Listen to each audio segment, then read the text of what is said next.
Normal ఓవరీలో eggs అనేవి ఇట్లా ఉంటాయి,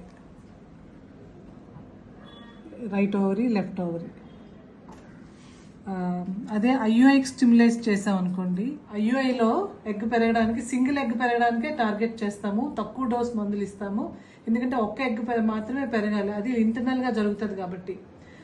22 మిల్లీమీటర్స్ సైజ్ వచ్చిన తర్వాత ఆ ఫాలికల్ రప్చర్ అయ్యి ట్యూబ్లోకి ఎంటర్ అయ్యి, ఆ టైంలో కనుక మనము హస్బెండ్ సెమెన్ శాంపిల్ని లోపలికి ఇన్సెమినేట్ చేస్తే, గర్భసంచి లోపలికి పుష్ చేస్తే, అది ఈ ఫాలికల్ ఎగ్తో కలిసి బేబీని ఫామ్ చేస్తుంది ట్యూబ్లో. ఆ తర్వాత గర్భసంచిలోకి వచ్చి కూర్చుంటుంది. అది లోపల జరిగే ప్రొసీజర్ కాబట్టి మనం బ్లైండ్గా చేస్తాం కాబట్టి సింగిల్ ఎగ్ పెరగడానికి మాత్రమే మందులు ఇస్తాం. ఐయుఐలో ఎగ్ పెరిగినప్పుడు ఇట్లా ఉంటుంది, సింగిల్ ఎగ్ ఇట్లా పెరుగుతుంది. ఐయుఐలో సింగిల్ ఎగ్నే టార్గెట్ చేస్తాము. ఐవీఎఫ్లో మల్టిపుల్ ఎగ్స్, సెకండ్ డే ఎన్ని కనబడుతున్నాయో అవన్నీ పెరగడానికి మందులు ఇస్తాము. ఇప్పుడు ఐవీఎఫ్కి మందులు ఇచ్చిన తర్వాత ఎగ్స్ ఎట్లా పెరిగాయో చూడండి. స్క్రీన్ ఇది లెఫ్ట్ ఓవరీ.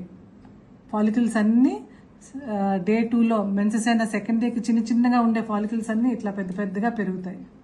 ఇవన్నీ ఇదొక ఓవరీ, ఇదొక ఓవరీ.